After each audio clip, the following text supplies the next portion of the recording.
श्री शिवाय नमस्तुभ्यम। आज हम आपको सावन सोमवार की व्रत कथा आपको सुनाते हैं। देखो, ये व्रत वैसे तो चैत्र, बैसाख, मार्गशीर्ष, कार्तिक इन महीनों में हम कर सकते हैं, लेकिन श्रावण में इसका विशेष महत्व है। देखो, व्रत जिसको करना है उसको चाहिए कि वो प्रातःकाल उठ के तिल का तेल लगाकर स्नान करे, फिर विधि पूर्वक शिव जी का पूजन करें और मम क्षेम स्थैर्य विजया रोगैश्वर्या वृद्ध्यर्थम सोमव्रतम करिष्ये, इससे संकल्प करके फिर शिव जी का पूजन करें। फिर बाद में ओम नमो दशभुजाय त्रिनेत्राय पंचवदनाय शूलिने श्वेत वृषभारूढ़ाय सरोभरण भूषिताय उमदेहार्ध स्थाय नमस्तुते सर्वभूतये से इसका ध्यान करें, अथवा नमः शिवाय से शिव जी का जप करें। इन्हीं मंत्रों का शक्त्यानुसार जप और हवन करें। सोमवार के व्रत को 16 सोमवार तक ही करें, फिर उद्यापन करें। इस व्रत के प्रभाव से हम सभी सुखों की प्राप्ति कर सकते हैं। सोमवार का व्रत साधारणतया दिन के तीसरे प्रहर तक होता है। व्रत में फलाहार या पारायण का कोई खास नियम नहीं है, किंतु यह आवश्यक है कि केवल एक ही समय भोजन करना चाहिए। सोमवार के व्रत में भगवान शंकर तथा पार्वती जी का पूजन अवश्य करना चाहिए। सोमवार व्रत के 3 प्रकार होते हैं। साधारणतया प्रति सोमवार, सौम्य प्रदोष और 16 सोमवार। पूजा विधि तीनों की एक जैसी है। शिव पूजन के पश्चात कथा सुननी चाहिए। सोमवार व्रत, सोमवार प्रदोष व्रत तथा 16 सोमवार तीनों की कथा अलग अलग है, हम आगे बताएंगे आपको। लेकिन व्रत का फल देखिए, हम इस व्रत करने से सभी दुखों से पार हो सकते हैं, हमारी सारी मनोकामना पूर्ण हो सकती है। इस विषय में, इस संदर्भ में आपको एक हम कहानी सुनाते हैं। देखो, एक नगर था, उसमें एक बहुत धनवान साहूकार रहता था। उसको सब धन संपत्ति की कोई कमी नहीं थी, लेकिन एक ही दुख, एक ही चिंता रहती थी। उसे पुत्र की कामना थी, लेकिन पुत्र नहीं हो पाता था। इसलिए वो सोमवार से शिव जी का पूजन, व्रत आदि सब मनोभाव से करता था। मंदिर में जाकर शिव जी को दीपक जलाया करता था।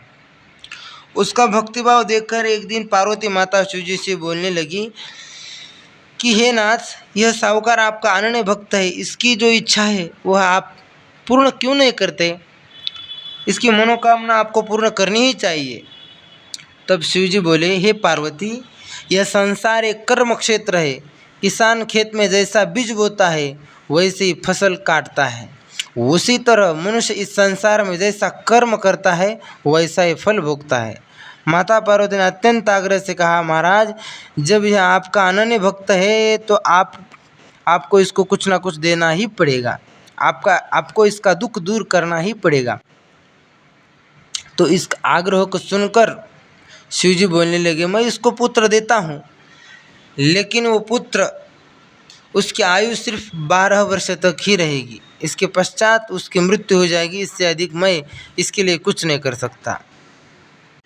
उन दोनों का वार्तालाप ये साहूकार भी सुन रहा था।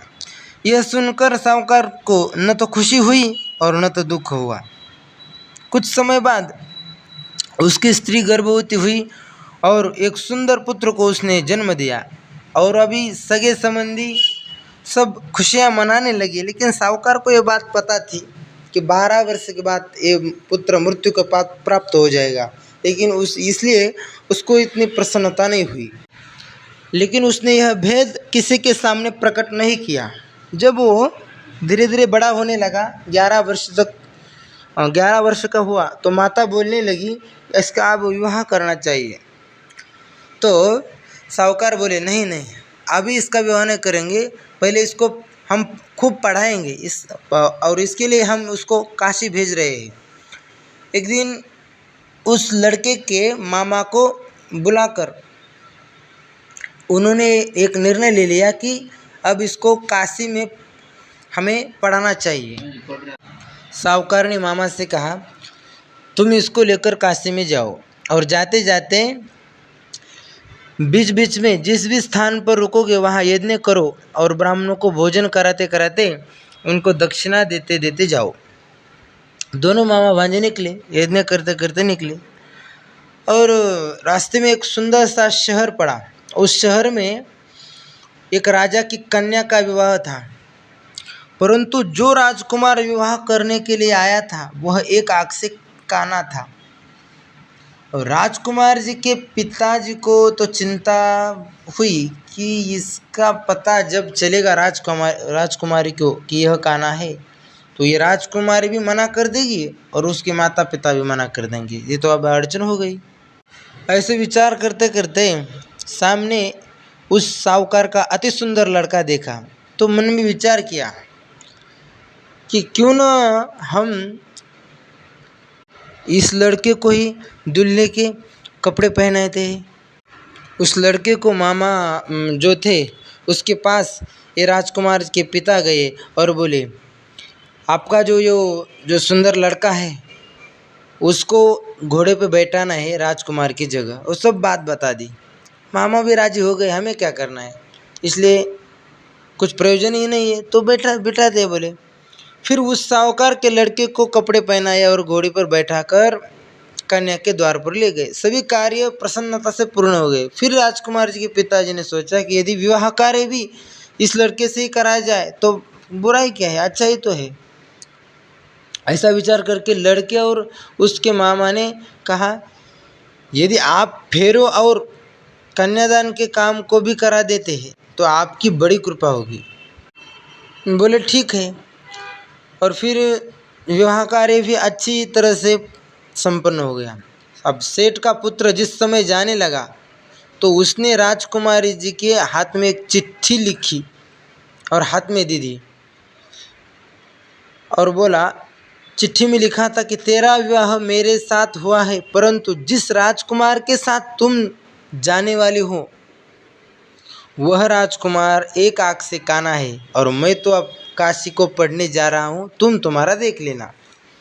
सेठ के लड़के के जाने के पश्चात राजकुमारी जी ने वह चिट्ठी देखी तो उसको पता चला और वो बोली, मैं अभी इसके साथ जाने वाली नहीं हूँ, क्योंकि मेरा विवाह तो जिसके साथ हुआ है वह काशी को पढ़ने गया है, मैं इसके साथ विवाह नहीं करूँगी। तो फिर वो बारात वापस चली गई और राजकुमार के पिता माता भी वो चले गए। और इधर ये साहूकार का लड़का काशी में पहुंच गया। पहुंच जाने के बाद वो मामा उनका जो नित्य क्रम था वो यज्ञ करते थे। यज्ञ करते समय एक दिन वो बोलने लगा, क्योंकि अब उसकी आयु पूर्ण हो रही थी। वो बोला, मुझे थोड़ा सा अभी तबीयत थोड़ी ख़राब है। तो मामा जी बोले, जाओ तुम थोड़ा सा सो जाओ। कुछ देर बाद उस लड़की की मृत्यु हो गई। ये बात जब मामा जी को पता चल गई तो मामा जी बहुत दुखी हो गए, रोने लगे। तो वहाँ से शिव पार्वती जा रहे थे। पार्वती माता बोली, हे नाथ, ये देखो आपके भक्त का लड़का है और यहाँ मर पड़ा है। अगर यह बात साहूकार को पता चली तो वो कितना दुख उसके हृदय को हो जाएगा। आप ही देखिए, आप तो बड़े दयालु हैं, मुझे लगता है इस बच्चे को फिर से आपको नई आयु देनी चाहिए। माता पार्वती ने बहुत बहुत आग्रह किया और आग्रह सुनते ही भगवान शिव जी को दया आ गई और भगवान शिव जी ने उसको फिर से आयु दे दी। फिर से आयु देने के बाद वो लड़का जो मर पड़ा था वो उठ गया और जीवित हो गया। तो इसका आनंद मामा जी को बहुत हो गया। ऐसा कैसा हो गया, अभी तो मरा हुआ था। तो लेकिन काशी में था, यज्ञ करता था, बहुत धार्मिक था, तो उसको लगा कि ये निश्चित ही शिव जी की कृपा है। और बहुत दिनों के बाद उनकी पढ़ाई खत्म हो गई और फिर वो लौटने लगे। तो आते आते भी यज्ञ करते थे, दान दक्षिणा देते थे और फिर आते आते बीच में वही नगर लगा और वो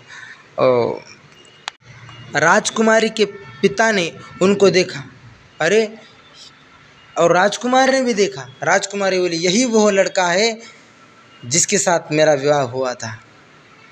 राजकुमारी के पिता ने उनका आदरपूर्वक सत्कार करा और उसको बहुत खिलाया पिलाया और फिर सुख के साथ राजकुमारी का हाथ उसके हाथ में दे दिया और फिर वे दोनों अपने घर को जाने लगे। मामा जी और इधर ये दोनों वो घर में आ गए। घर में आने के बाद जब साहूकार ने उसका मुख देखा तो साहूकार को इतनी प्रसन्नता लगी और आश्चर्य भी लगा कि ये तो इसकी तो आयु सिर्फ 12 वर्ष की थी, लेकिन 12 वर्ष तो बीत चुके हैं, फिर भी ये जीवित कैसा है। लेकिन उसके हृदय से एक आवाज़ आई, ये निश्चित ही शिव जी की कृपा है। शिव जी की कृपा के बिना कोई काल पर विजय प्राप्त नहीं कर सकता। वो काल के भी कौन है? वो महाकाल है, इसलिए ये संभव हो पाया। और फिर बाकी घर के लोग सब खुशियाँ मनाने लगे। तो यही शिव जी की कृपा। तो बताइए ये कहानी आपको कैसी लगी? अगर अच्छी लगी हो तो कमेंट में बताइए। चैनल को सब्सक्राइब करिए क्योंकि आने वाली हर वीडियो आपके पास पहुंचे, और ज़्यादा से ज़्यादा इसको शेयर करिए क्योंकि हमारे सनातन ज्ञान का प्रचार हो सके। श्री शिवाय नमस्तुभ्यं।